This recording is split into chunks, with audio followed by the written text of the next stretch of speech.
Përshëndetje të dashur zonja dhe zotrim, përshëndetje të nderuar miq, ja ku po ritakojemi sërish me mua Tirona Lilin, pikërisht këtu në kanalin Monitor TV për të ndarë lajmet edhe ngjarjet më të fundit.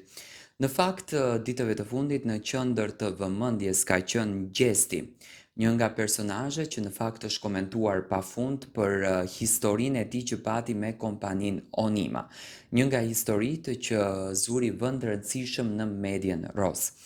Pasi që ditë më parë doli një lajm që Gjesti nuk ka qenë prezent në gjykatë dhe nuk është paraqitur jo vetëm Gjesti, por edhe Erkand Shabani si pala paditëse, ndërsa Gjesti si i akuzuar, gjykimi është shtirë, por tani mediat kanë dalë duke raportuar që Gjestit mund t'i ndalohen të gjitha koncertet derisa të mbaron gjykimi.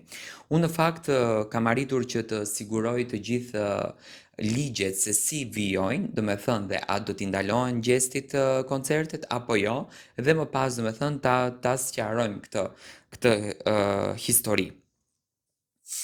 Procesi gjyqësor ndaj Gjestit për rastin e kërcënimit ndaj Erkand Shabanit vazhdon që të jetë në zhvillim. Gjatë procedurës ai ka pranuar fajin duke deklaruar se veprimin e ka kryer në ndikimin e një gjendjeje ankthi. Sipas legjislacionit, pranimi i fajit nuk nënkupton automatikisht vendosjen e masave që ndalojnë ushtrimin e aktivitetit profesional. Do me thënë edhe njëherë për të gjitha ato që thonë që Gjestit do t'i ndalohen koncertet, ja se si vijon.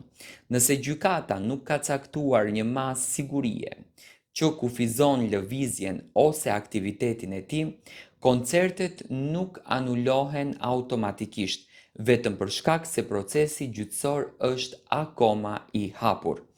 Vendimi përfundimtar mbi përgjegjësinë penale dhe çdo pasojë ligjore do të merret vetëm pasi gjykata të përfundojë shqyrtimin e çështjes dhe të japë vendimin e formës së prerë ose sipas fazës përkatëse të procedurës. Deri atëherë çdo pretendim se koncerti do të anulohet mbetet spekulativ përveç nëse ekziston një vendim zyrtar i gjykatës ose një njoftim nga organizatorët.